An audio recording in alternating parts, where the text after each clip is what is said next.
In today's video, I'm going to teach you how to clear history on Outlook.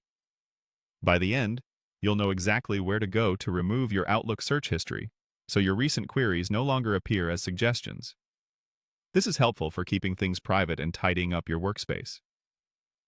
Just a quick note, clearing search history does not delete any emails, folders, or account data.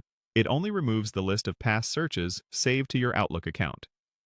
Start by opening your web browser and heading to Google.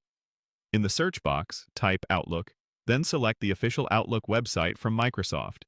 If you're not already signed in, sign into your account so you can access your mailbox. Depending on where you're using Outlook, the next step may look slightly different. In the desktop app, you may see a File tab in the top left corner, which leads to Account and Options pages.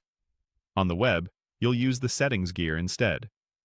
Since most people use Outlook on the web for this task, let's continue there. Once your mailbox is open, click the Settings gear at the top right. A quick Settings panel will appear.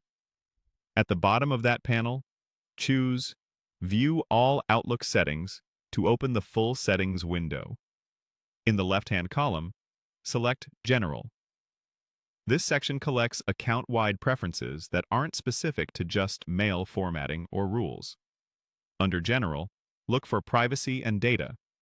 This area manages items like data exports and what Outlook remembers to make your experience faster.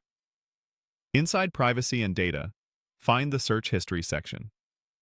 This is where Outlook stores the list of terms you've recently searched for.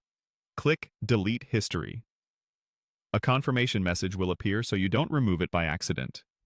Click Continue to confirm.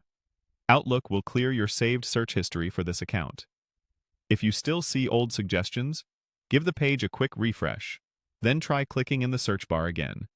Those previous queries should be gone. If you don't immediately see Privacy and Data, use the search box at the top of the settings window and type Search History. That will jump you straight to the correct page. Also, if you switched between the desktop app and the web, make sure you complete the process in the version you actively use, since the navigation labels can differ slightly. That's it. You've successfully cleared your Outlook search history. You can repeat these steps anytime you want a fresh start, especially on shared or public devices. Thanks for watching, and I hope this helped you keep your Outlook experience clean and private.